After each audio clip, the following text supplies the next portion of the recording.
I had started to share the screen, and I had said this, that I'm certain you had some introductory lectures on respiratory physiology with Dr. Dean.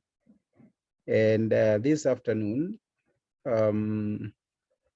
he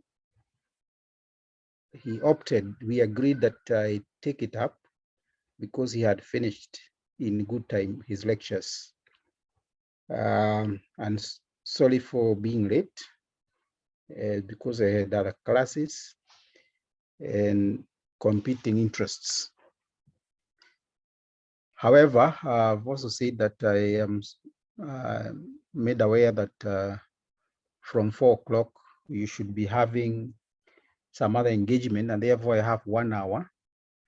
Within the 1 hour, I'll be able to take you through pulmonary circulation that comes immediately after you have finished mechanics of breathing, when you have already done lung volumes and lung capacities, and you've understood how air, what we call fresh air, with higher partial pressures of oxygen, gets into the lungs, into the alveoli for gases exchange in the pulmonary bed.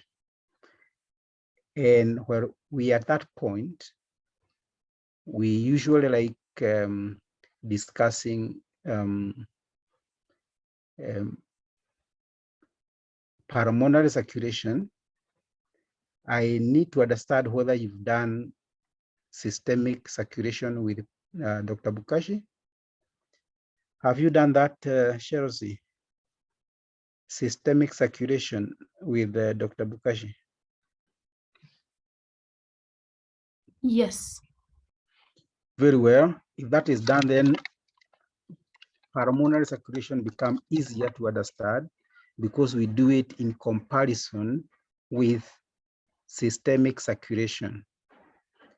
And if you may allow me to start so that I be within time, I finish the topic of pulmonary circulation, so that the next lecture, I'll check the schedule whether it's tomorrow or thereafter. I'll take you through the blood gas exchange at the respiratory membrane. And finally, we'll talk about the transport of gases in the blood to the tissues and the gases exchange at the tissue level.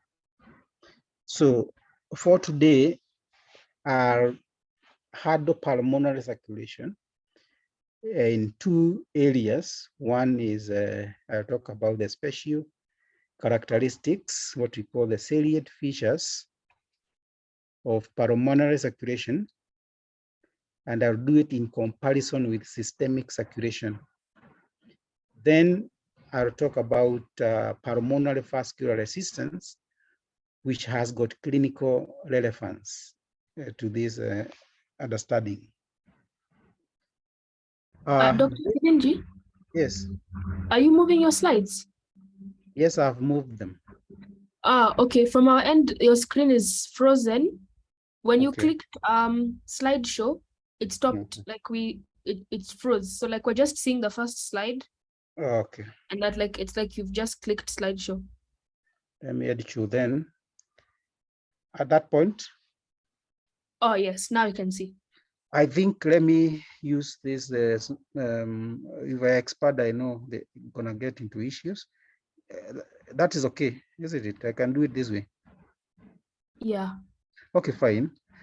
I've talked about pulmonary circulation. I'll talk about it in 2 ways.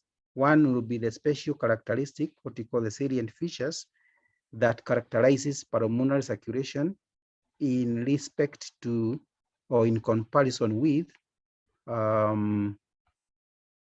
systemic circulation.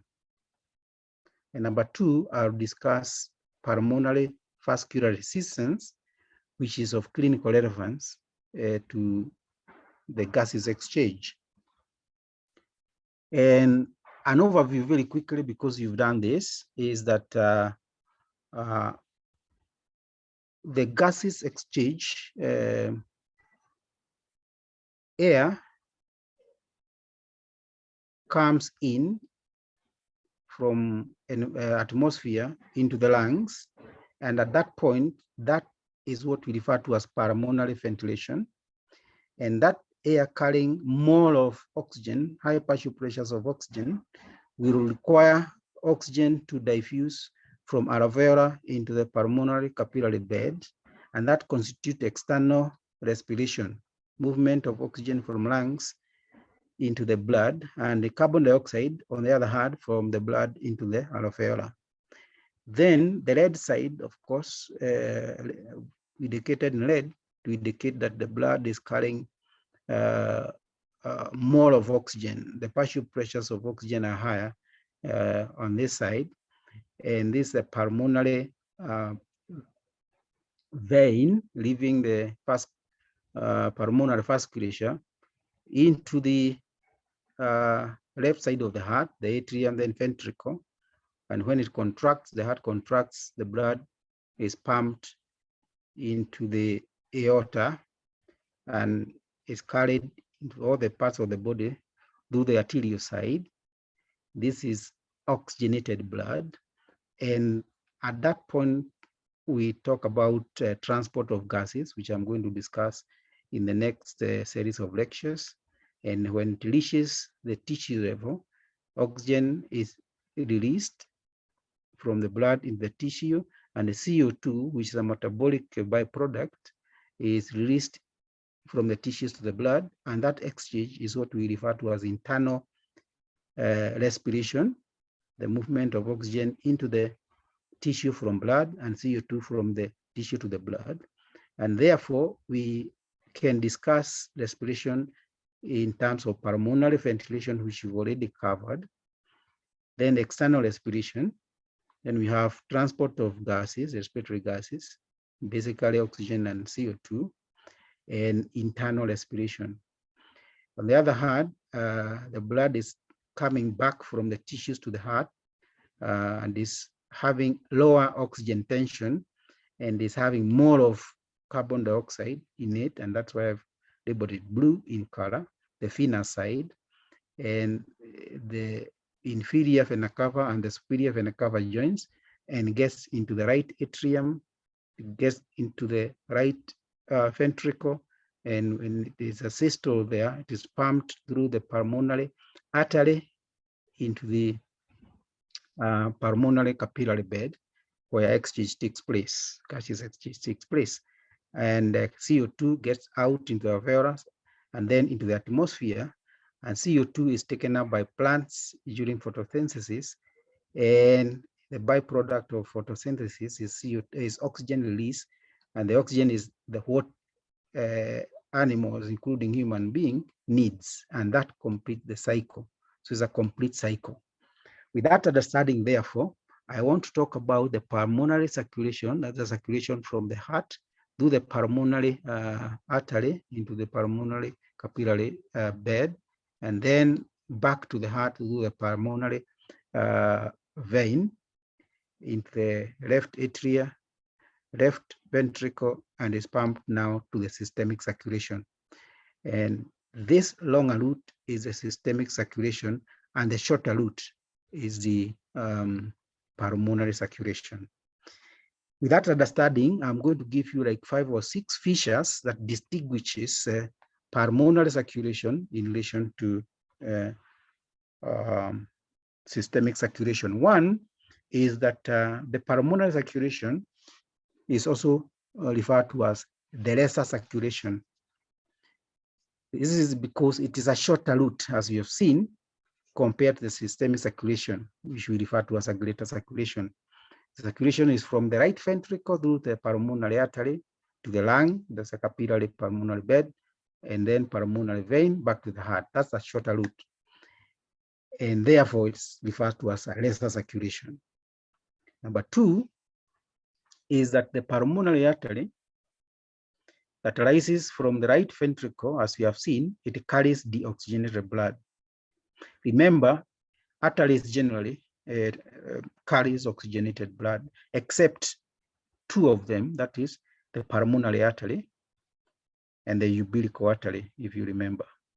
Those are the two arteries that we know, despite being arteries, they transport or they have deoxygenated blood. And the two arteries therefore carry deoxygenated blood. The pulmonary artery is also called the pulmonary artery blood. It's also called the mixed venous blood. Why? Let me explain that point of the mixed venous blood. Now, the mixed venous blood is like this. If you think of the blood coming from the brain, brain is a high oxygen consumer tissue compared to an organ like kidney here. The blood coming from the kidney and the blood coming from the brain, you'll find that the one coming from the brain will have extracted more of oxygen from it, and therefore it has even lower oxygen tension. The one that is coming from the kidney, through the inferior vena cava, for example, the kidney is not as extractive or demanding in oxygen term like the brain, and therefore quite an amount of oxygen will have been left in that venous blood. And therefore, if you are to take the blood at this point, the oxygen tension, you measure the partial pressure for oxygen, will be higher than the one coming from the brain for that reason. And therefore, when they get into the right ventricle, there's mix-up of all the venous bloods from all parts of the body, which were carrying different oxygen tensions, and that mix-up now makes the blood to be of the same partial pressure of oxygen, and that's what we call the mixed venous blood. The mixed venous blood is what you define in the left ventricle, in the right ventricle, right? Okay, why I have indicated that the venous mixed venous blood, different volume percent of oxygen tension, oxygen saturation, whichever term you use, of the venous blood from different organs. I've given an example of kidney versus brain. In the right ventricle, the various venous blood will mix thoroughly, and that becomes now the representative sample of the entire venous blood, right? Point number 3 is that the pulmonary circulation is a high compliance and a low pressure circulation. Why high compliance and why low pressure? Let me come back here. To explain that point. You see, the systemic circulation is along a route compared to the pulmonary circulation. And therefore, the entire blood that is in the systemic circulation must also pass through the pulmonary circulation at any given time. All right. And therefore, if that is the case, the blood vessels that gets into the lungs, the pulmonary vasculature, must be able to accommodate a large volume of blood, and that therefore it must have the ability to expand. They are distensible. Therefore, they are distensible. That distensibility causes what we call high compliance. They comply with that volume. That's number 1. Number 2 is a low resistance compared to systemic circulation. Why? If you remember the structure of the heart, the left part of the heart that pumps blood all the way to the entire systemic circulation or part of the body has a weaker wall here, because it must generate enough force to pump the blood to all parts of the body. And when there is a systole of the left ventricle here, the pressures that are generated within the ventricle in the left side of the heart will go up to about 125 millimeter mercury systole, and when the heart relaxes, it drops to about 85. So we talk about 120, 80 millimeter mercury, systolic, diastolic. On the contrary, when you come to the right side of the heart, because we don't require a lot of pressure to pump through the pulmonary bed, the pressures that you generate here will go up to about 8 millimeter mercury. And when it drops completely to about 0 when the muscles of the right side of the heart relaxes completely. It drops to almost 0 and rises to about 8. And that's what we see being transmitted to the pulmonary capillary bed. So through the aorta, 120 millimeter mercury, systole, 80 millimeter mercury, diastole. But when you come to the pulmonary artery, the pressure generated from the right side of the heart will go to about 8 millimeter mercury versus 0 millimeter mercury. The highest it can go is up to 15 on the right side of the heart. That's what I mean, that pulmonary circulation is a high compliance and low pressure circulation. High compliance, meaning it's highly distensible, is actually 24 times compliant compared with systemic counterparts. Why? In order to accommodate the entire blood circulating throughout the body, it is a shorter route. And at any given time, 15% to 18% of the total blood volume is present in the lungs at any given time. And therefore, the lungs act as a reservoir of the blood. There is a hard list up. Any questions so far? Someone has raised up his hand.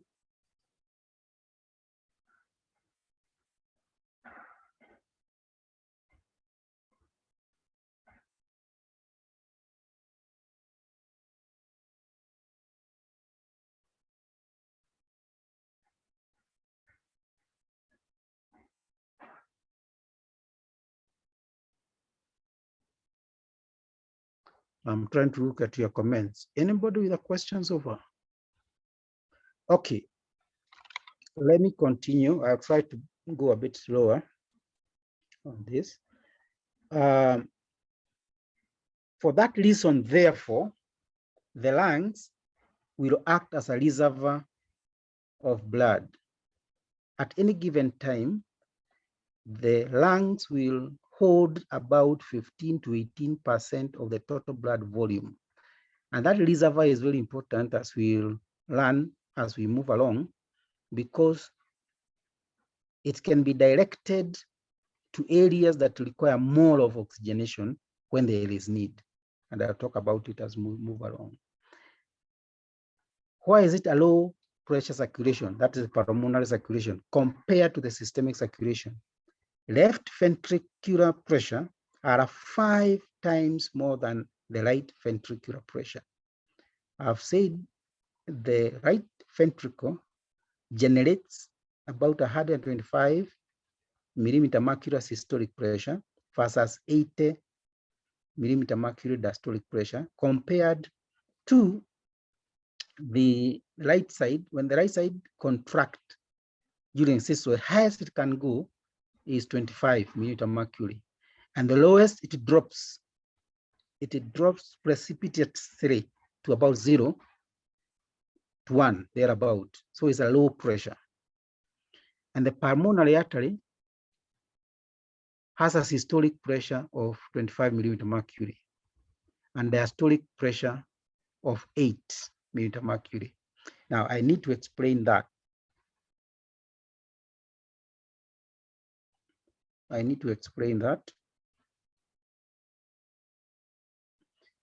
I've indicated here the right side of the heart. When it contracts, the pressure goes up to about 25. And when it relaxes, it goes down to about 0. And that pressure is transmitted into the pulmonary artery. And at the pulmonary artery, of course, as the blood now start to flow over a distance, the pressure starts to drop. But it won't drop to zero like it did in the ventricle, because there is a valve here. There is a valve. When it closes, the pressure cannot drop back to zero. And that's where I've indicated it will go down to 15 millimeter mercury and versus 7 millimeter mercury. And what happened is that along the pulmonary bed, the pressure goes decreasing. It started with 25, it drops to 8 millimeter mercury in the pulmonary artery. Then it goes dropping to 7, and finally, when it is almost getting back to the heart, to the pulmonary vein, the pressures are about 6 millimeter mercury. They go dropping over a distance. So we talk about pulmonary circulation as a high compliance and a low pressure circulation compared to systemic circulation. Point number 4 is the response of the blood vessels in the systemic circulation when there is hypoxia compared to what happens in the pulmonary vasculature when there is hypoxia. When you did systemic circulation, you must have been told that when there is hypoxia, low oxygen tension in the tissues and the vessels of the systemic circulation, what happens is that they dilate. And the reason they dilate is so that more of blood can flow and deliver oxygen. They rectify themselves in that manner. On the contrary, what happens to the blood vessels in the lungs, in the pulmonary circulation, is that when they experience hypoxia, low oxygen tension, instead of vasodilating, they vasoconstrict. In pulmonary circulation, they undergo vasoconstriction. And this is so that they are able to redirect blood from where there is no oxygen in that alveolar to where there is oxygen that can be picked. All right. And that's the reason why where there is low oxygen tension, they detect the low oxygen tension through what we call the ATP sensitive potassium channels, and they divert the oxygen sensitive potassium channels, and they divert the oxygen from that side where there is no oxygen, there is hypoxia, to area where there is oxygenation, so that the blood can pick oxygen and deliver, so that they rectify the situation elsewhere. That is contrary with what we see in the systemic circulation. That's why I've said that in systemic circulation, hypoxia leads to vasodilation, but in pulmonary circulation, it causes vasoconstriction. Why? In systemic circulation, vasodilation corrects hypoxia and is mediated by ATP sensitive potassium channel, whereas in pulmonary circulation, vasoconstriction leads to redirection of blood or other perfusion to well-ventilated alveolar for oxygen sensitive potassium channels.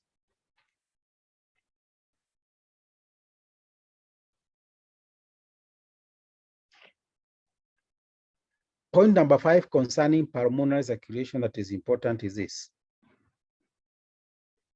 There are what we call the zones of blood flow in the lungs. And the zones of blood flow in the lungs are unique to the lungs, since in all other organs, the blood flow in a uniform manner. But in the lungs, it's different.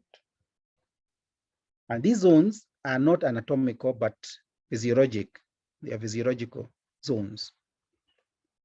And there are 3 types of zones: zone 1, 2, and 3.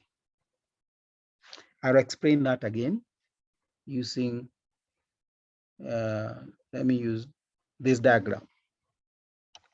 Let me use this diagram. While you are studying in an upright position, what happened is this, that there is the part of the lung, the lobe of the lung, that is superior. There is the middle lobe, and there is the inferior lobe of the lung. All right. And if you compare the anatomy of the lungs in a person who is studying, and in relation to the position of the heart, you'll find something like what I have sketched here.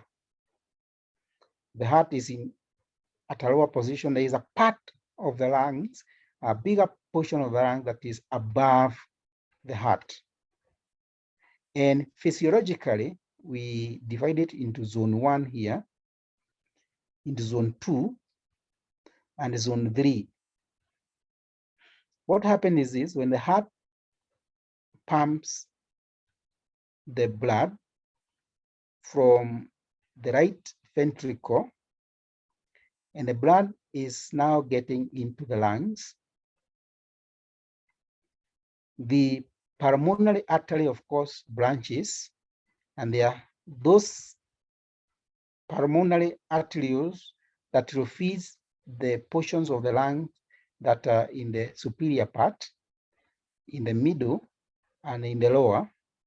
And you'll find that as the blood flow, it is to the superior lobe of the lung, zone 1, it is experiencing the effect of the gravity. And therefore, we have forces of gravity acting on it. And when that happens, therefore, the blood flow is compromised. While on the contrary, while the blood is flowing to the inferior lobe of the lungs, which is at a lower level compared to the heart, it is being assisted to flow by gravity. And therefore, you get a lot of blood getting to the lower part of the lungs compared to the superior part. And remember, assuming that the air is equally distributed, then you would say that you have air here, but the blood is not a lot, and therefore not all air is taken up, and you get wasted ventilation, right? Whereas zone 3, the inferior lobe, you get too much of blood flowing there, more than the air that is coming in, and a lot of blood will go back to the heart, having not carried or picked oxygen, and you get wasted perfusion. Perfusion is the blood flow. So you hear the term of wasted ventilation, and on the lower part of the lungs, you get wasted perfusion. This will become relevant when we start talking about ventilation perfusion ratios in the next series of lecture. So understand that there are zones of the lungs: zone 1, zone 2, and zone 3. Zone 1 at the top, middle part of the lung is zone 2, and the lower part of the lung is zone 3, and that the superior lobe here has less perfusion compared to ventilation, and you have wasted ventilation. On the contrary, you have more blood flowing in the lower lobe, zone 3, you get more of perfusion than ventilation, and you get wasted perfusion in that case. Does it make sense? That only works when somebody is in standing upright position. If you lie on a flat surface, the gravity will act equally in all parts of the lungs, and those three zones are no longer in existence, and therefore they become one zone of the similar in that understanding. Good. If that point is understood, then I'll be happy because it will be easier for me in the next series of lectures when talking about ventilation perfusion issues.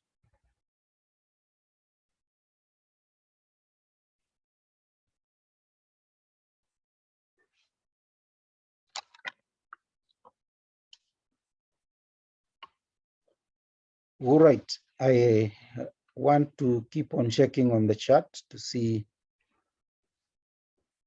whether there is a question.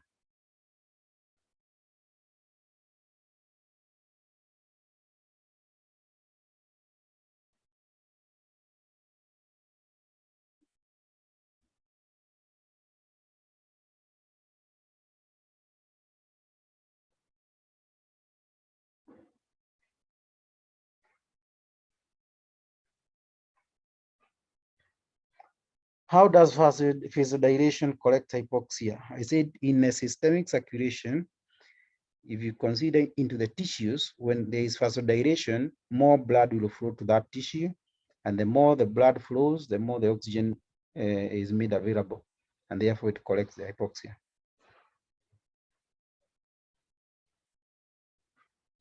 You should differentiate between hypoxia. Hypoxia is when you have low oxygen tension in the tissues. Hypoxemia is when you have low oxygen tension in the blood itself. So those are two different things. Hypoxemia, low oxygen tension in the blood itself, and hypoxia is low oxygen tension in the tissues themselves. So when you have more of blood flowing, then it means more of oxygen will be made available to that tissue, and that will resolve hypoxia. I'm trying to answer the question I'm seeing on the charts.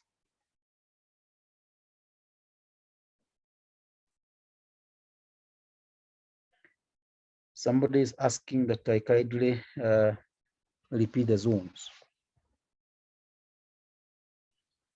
One is commenting that so blood in zone 1 will be pulled down to zone 3 due to gravity, making zone 1 having wasted ventilation.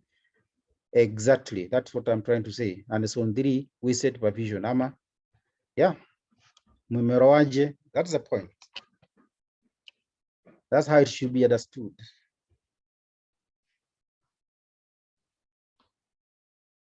Frank, have you understood? Frank, you had asked me a question, direct message. Have you understood the zones?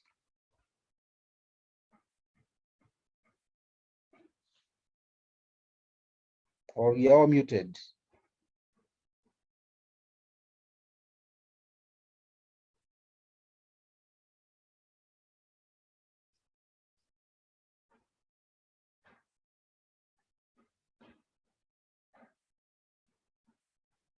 Somebody is saying that is where the mix-up was or misunderstanding. Hypoxia versus hypoxemia. Hope you have understood well.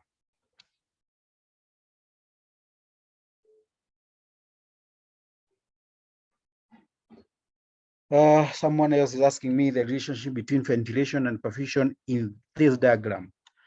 And when we talk about ventilation, we are talking about the air that is getting into the lungs, the amount of air, the volume that is getting the lungs.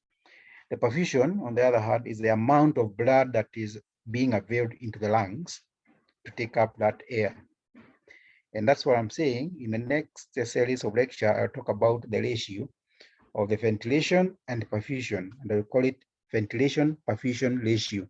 It will become clearer. But for now, I wanted you to understand that they are what we call the zones of the lung: zone 1, zone 2, zone 3. And those 3 zones, they are not anatomical zone. You cannot say the line dividing the two is here exact. They are physiologic zones, and we understand it in terms of the amount of blood flowing there, and I'll also come to the issue of the amount of air getting in. All right. So for now, that's good.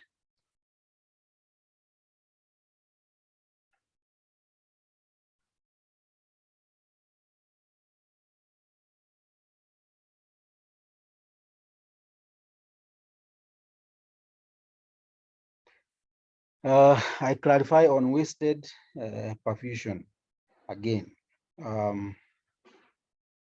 Wasted perfusion. Wasted perfusion down here. I said that because of gravity, more blood is flowing to the base of the lung, the lower lobe of the lung. More oxygen is flowing here. And there's going to be more blood flowing compared to the amount of air that is supposed to be picked. So a lot of blood flowing here will go back without having picked any oxygen because all oxygen was picked. There was more of blood than available oxygen to be picked. So all of the air was picked and there was excess perfusion. That excess perfusion is like it has been wasted because it has gone there and has gone back having picked nothing. That's what we call wasted perfusion. On the contrary, the zone 1, we have a lot of air there, but the blood getting there is compromised. It's not much because the gravity is working against it. So a little blood is getting there, but there is more of air ventilation. And when the available blood picks the oxygen, still more oxygen molecule be left in that lung because perfusion was not enough, and therefore the air left there is wasted. It did not take part in gases exchange, and therefore wasted ventilation. Hope you got it now. The rest of what the arrows you are seeing here, I'll discuss it later, not now. For now, understand zone 1, zone 2, zone 3, understand wasted ventilation and wasted perfusion and the forces of gravity. Fine. Hope we are together up to there.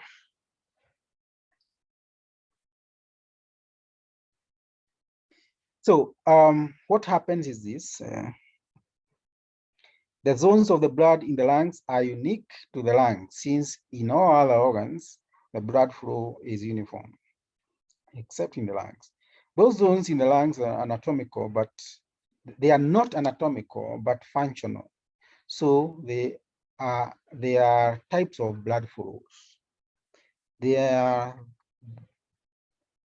question is, why are there zones of the blood flow in the lungs? The interplay of two factors.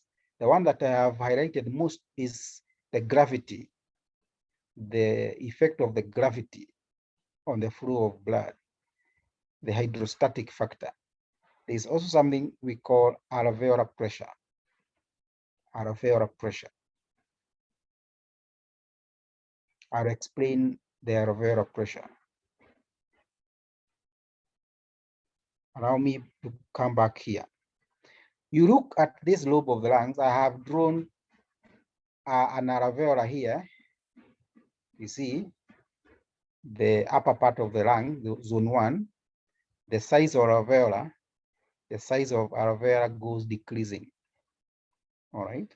So that in zone 1, the size of alveolar is huge and the size goes decreasing. Is the smallest in the lower lobe, at least. That's the keyword, at least. Meaning, if you breathe in, it is possible that the small lobe here, just think of about a balloon that is of this size, when you blow it, there's tendency for it to expand more compared to one that is already extended. So under ordinary circumstances, when you breathe in, the air that gets into the lobes of the lung, that is zone 1, is not as much as the one that will get into the lower lobes.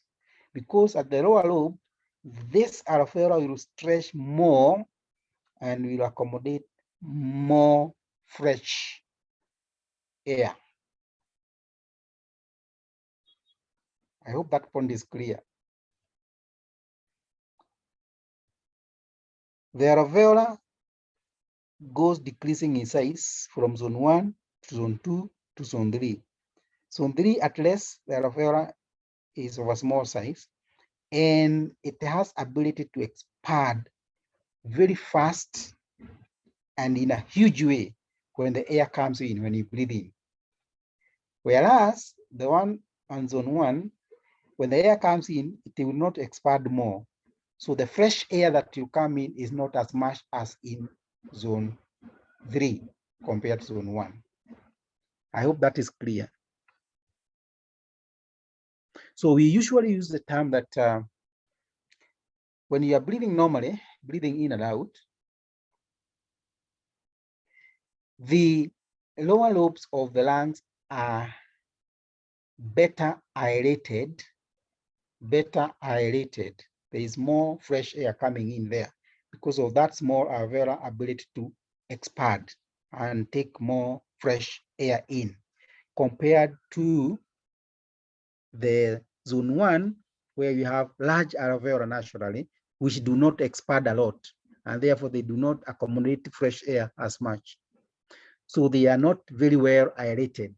And that's the reason why when you start learning microbiology, you find that, and pathology, you find that most of respiratory diseases, bacterial in nature, especially TB, Mycobacter tuberculosis, we usually start eating up the apices of the lungs, where you have the exchange of the fresh air coming in is not a lot, and therefore they thrive very much well in the apices of the lungs for that reason. I am deliberately slowing down so that you understand this concept, because this concept is so important.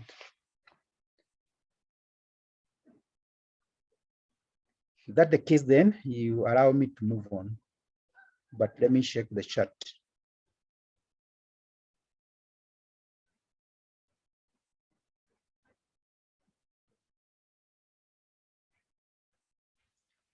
Strictly speaking, only zone 2 and 3 exist in healthy lungs. Zone 1 only exists in disease condition.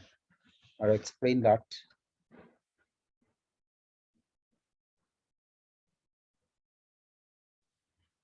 You guys, some of you who are too much ahead of myself, I try to discuss fibrosis and disease conditions and how it affects the zones. You'll get there.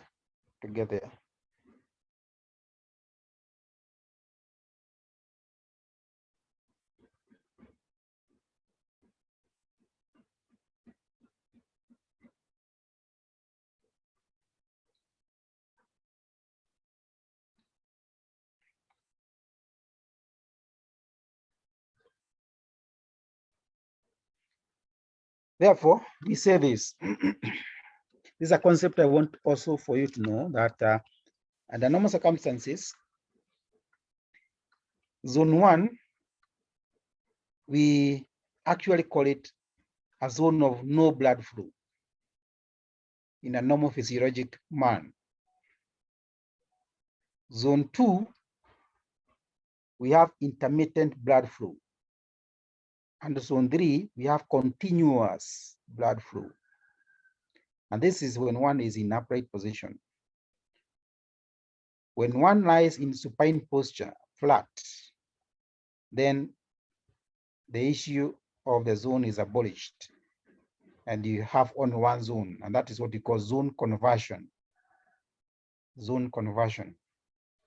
Another thing that do lead to zone conversion is when one is given pressure, oxygen or air at a high pressure, what we call intermittent positive pressure ventilation, IPPV, intermittent positive pressure ventilation.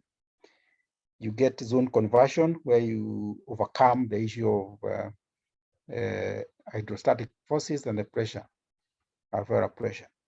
Let me explain this once more using the terms of the alveolar pressure, arterial pressure, and the venous pressure.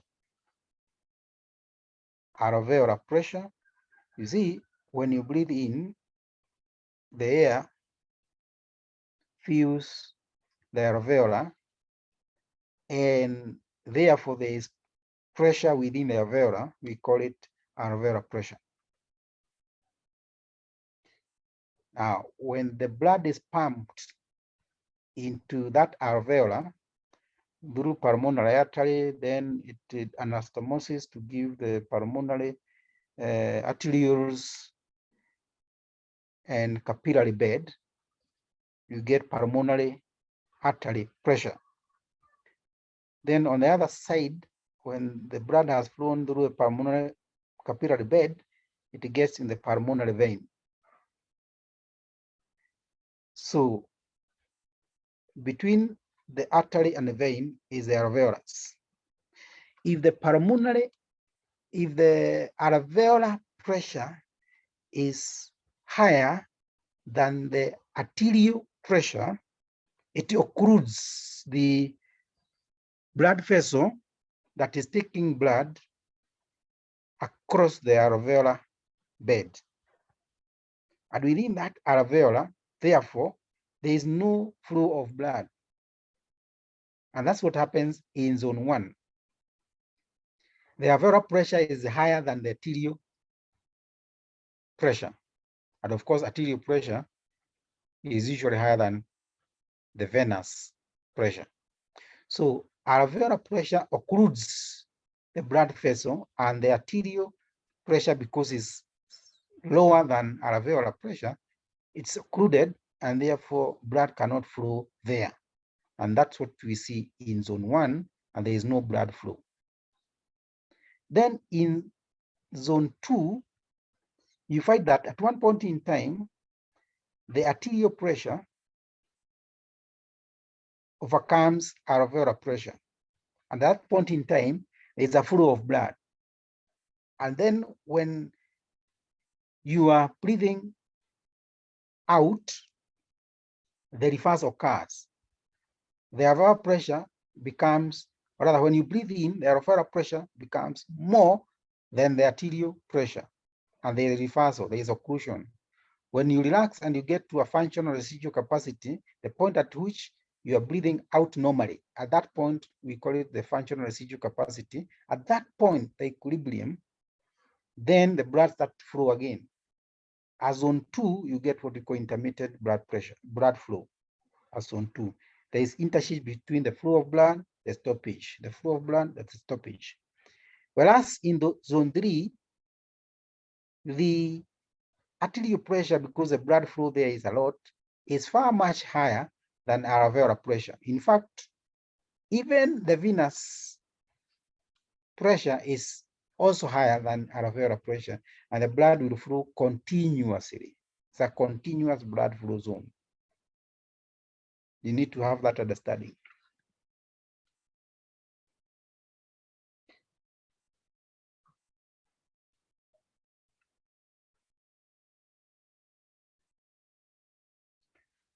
Okay, I'm done with how many? The 5 salient features that characterizes pulmonary circulation in relation to systemic circulation. And I have talked about the zones of the lungs, which are physiologic, and the effect of the hydrostatic factors, the gravity and the alveolar pressures. With that, I have like 15 minutes and I'll be able to finish within 15 minutes. Of course, I'll discuss pulmonary vascular resistance and pulmonary hypertension. Pulmonary vascular resistance and pulmonary hypertension. Of course, when you hear the word resistance, it's the resistant flow of blood, pulmonary vascular resistant. Vascular is blood vessels. So pulmonary circulation, as you have seen, is a low pressure and a low resistance compared to systemic circulation that we have already established. And its resistance is 1/10 or 10 times less than that of systemic circulation. That's another fact. Pulmonary resistance is lowest at the functional residual capacity. Why? I am not sure whether you had this discussion about the lung capacities. You must have heard it. And the 4 lung capacities that you are taught to remember, to memorize: inspiratory capacity, vital capacity, functional residual capacity, and total lung capacity. You must have been taught to remember those 4 capacities, even as you are to remember about the 4 lung volumes. There is one that is called functional residual capacity. Let me explain it once more, just in case you didn't get it clearly, where Dr. Dean was taking you through it. Right now, when we are seated and we are not doing any exercise, we call that breathing a normal, quiet breathing. Normal, quiet breathing. The opposite of it is what we call forced breathing, when you force yourself to breathe in and out. When you're doing normal, quiet breathing, you are breathing in and out. The amount of air that you are breathing in and out is what we call the tidal volume, in and out, and it's about 500 ml of air. But at the end of a normal expiration, if you forcibly force yourself to breathe out, you can remove extra amount of air. You can breathe out what you call is an expiratory reserve volume. Is a reserve volume, expiratory reserve. But there is that amount of air that you'll never get out of your lung, even with the most force that you apply, and that is the residual volume. The residual volume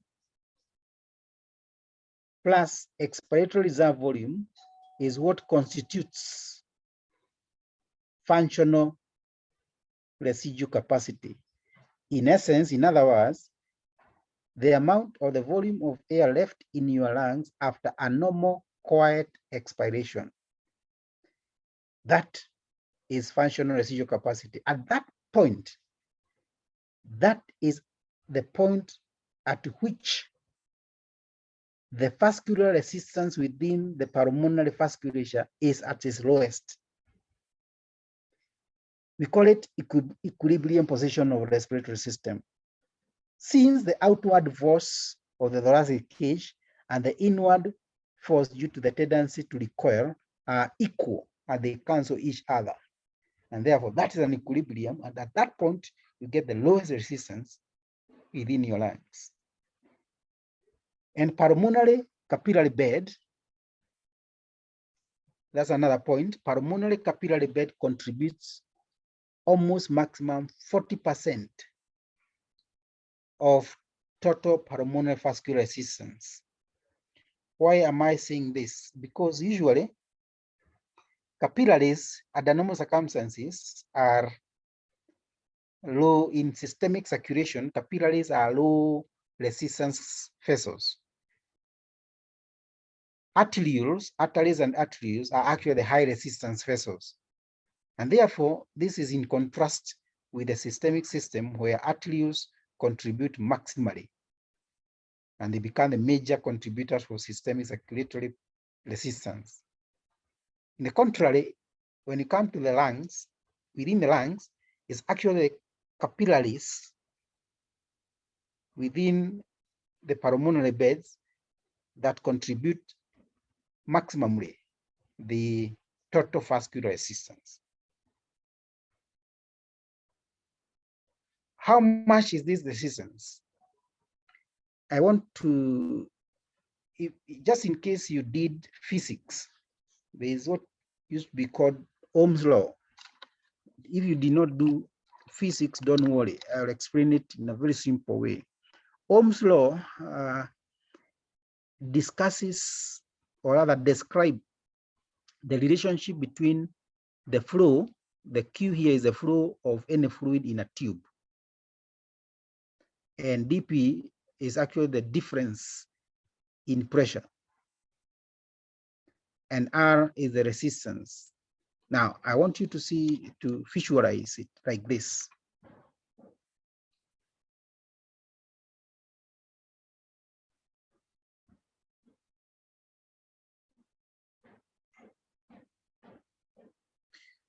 You have a tube, and this tube will constitute a resistance to the flow of fluid. May it be fluid or even air itself. It will experience resistance. And of course, the longer the tube,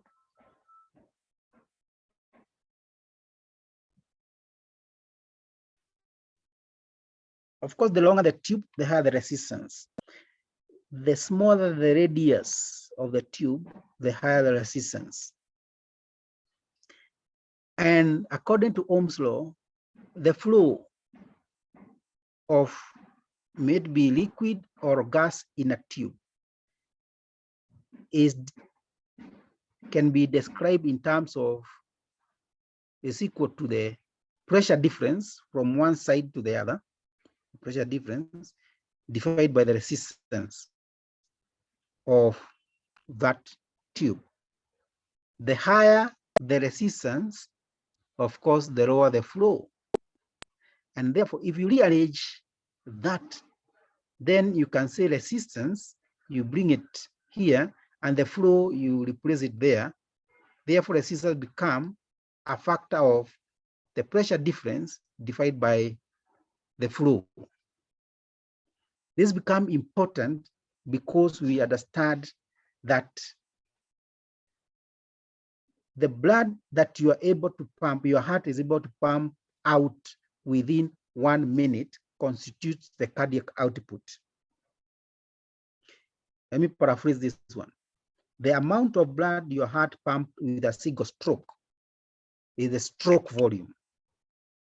If the stroke volume, you multiply it by the number of heartbeats per minute, then the volume that the heart will pump out within that 1 minute constitutes the cardiac output.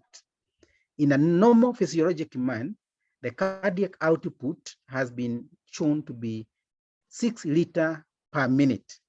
Almost the entire blood will have to pass through the lungs within 1 minute.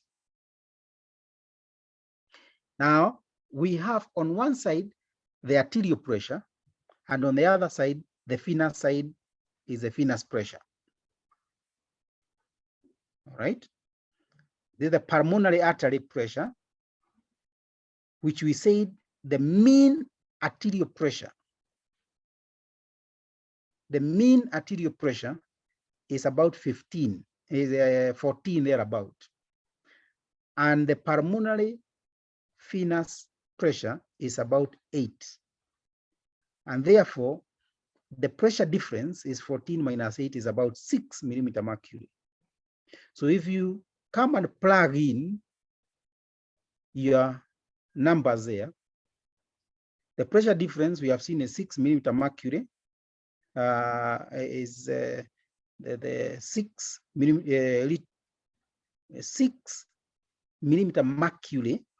You divide by 6 liters per minute, then what you'll get is 1 millimeter mercury per liter per minute.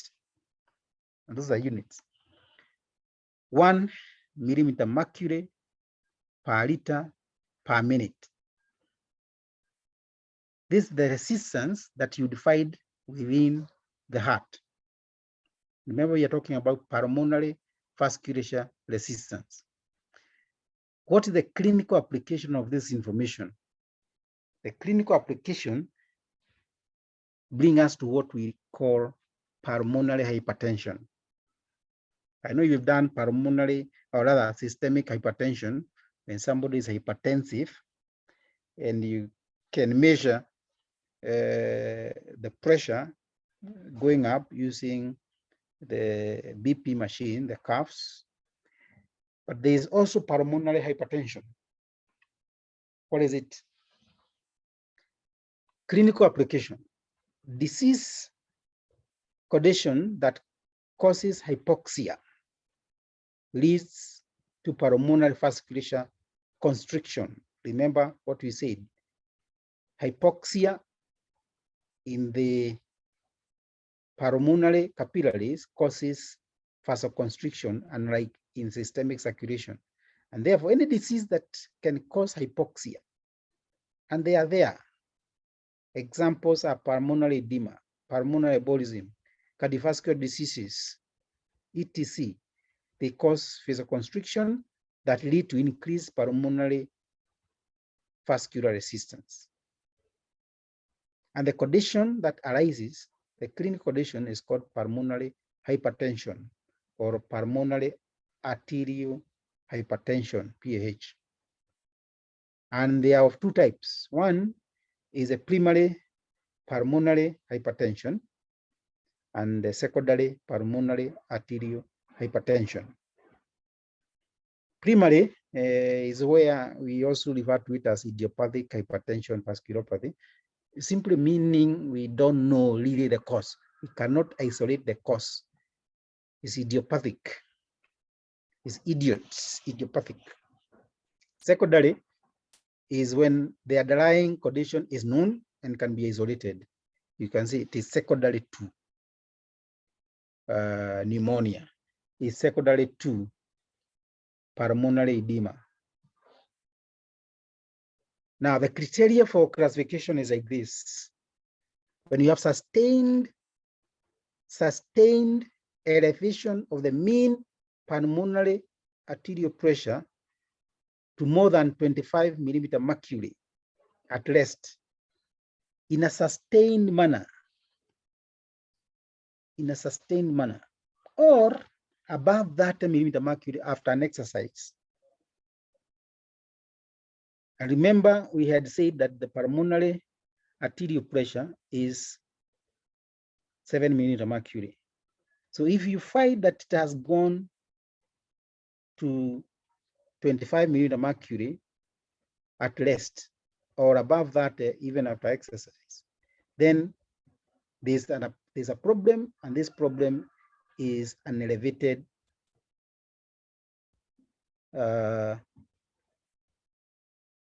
resistance, and it will cause pulmonary hypertension. And in absence of any abnormal elevated left atrium, that is the rider, if you do all that and you measure and you find 25 millimeter mercury arterial pressure at rest or that during exercise, and there is no abnormal left atrium pressure, then that becomes pulmonary hypertension. And the cause, which we may not go into depth because this is not a pathology class, how it comes about, the genesis of that pathogenesis, is usually most often pulmonary endothelial dysfunction or an injury to the blood vessel that serves the lungs. All right. According to my clock here is exactly 4. What will happen is that I would not want to start you on this. I've covered basically pulmonary circulation, the important features that you must always bear in mind. 5 of them, that one is a lesser circulation. 2, I talked about the mixed venous blood, that term and what it means. It should always stick in your mind. The fact that it's a pulmonary circulation is a high compliance and a low pressure, and how it behaves in hypoxic state, that the pulmonary vasculature undergoes vasoconstriction so that they can redirect blood elsewhere. And there's the 3 zones. And I took time to explain the 3 zones. And now pulmonary vascular resistance and the pulmonary hypertension, what I've just talked about. Then we'll be done with today's lecture. The next lecture, I'll check the schedule and I'll be punctual. We'll talk about the diffusing capacity of the respiratory membrane. And that is when now the air, you breathe in the air with the fresh air with a lot of oxygen molecule, how they are going to move from alveolar into the blood and what might happen within that junction. So I wish to stop there unless there is a question. I am on the wall just in case there is a question that I need to answer.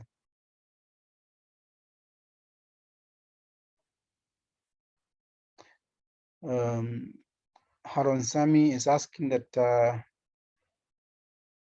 you said zone 1 is also called zone of no blood flow. Perfusion is 0. So does it mean that FQ ratio is infinity? Which is not. Which is not. I didn't get it clearly. Please explain again. Harun Sami, I would prefer. The question you're asking, I know, is when you say there is no blood flow, and we say FQ ratio. I've not heard of FQ ratios, and there's a whole almost an hour or an hour and a half to talk about the FQ ratio, and we will say the cases where you find the FQ ratio being infinity and FQ ratio being 0. So don't worry, we'll still do a recap on that.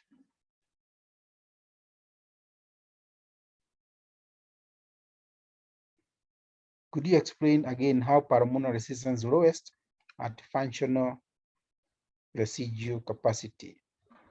I think that I can easily repeat and say this.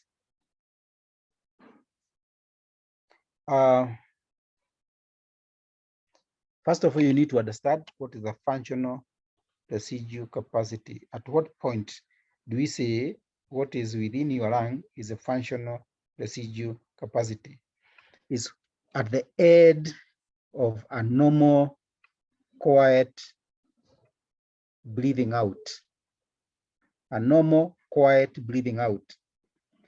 When you have taken out 500 ml of air during normal, quiet breathing. So inside your lung, you have left the reserve, that is expiratory reserve volume, plus the residual volume. It's there.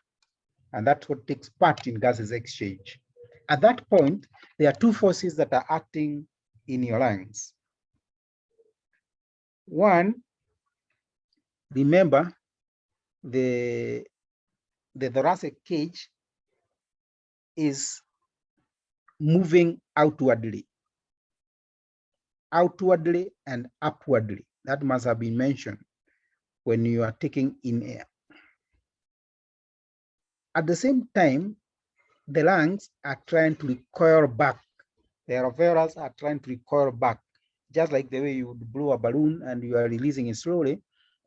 The force to recoil back is there. When those 2 forces cancel each other, one is trying to move the rib cage out, and the other one is trying to bring the alveolar back to its small size to contract. The inward recoil of the lungs and the outward movement of the thoracic cage, when the 2 forces are equal, they coincide with functional residual capacity, and it's at that point where the pulmonary resistance is at its lowest. That's the way I would probably answer that. If it's not clear, please you visit the textbook once more. Gaiton might explain better than I probably do.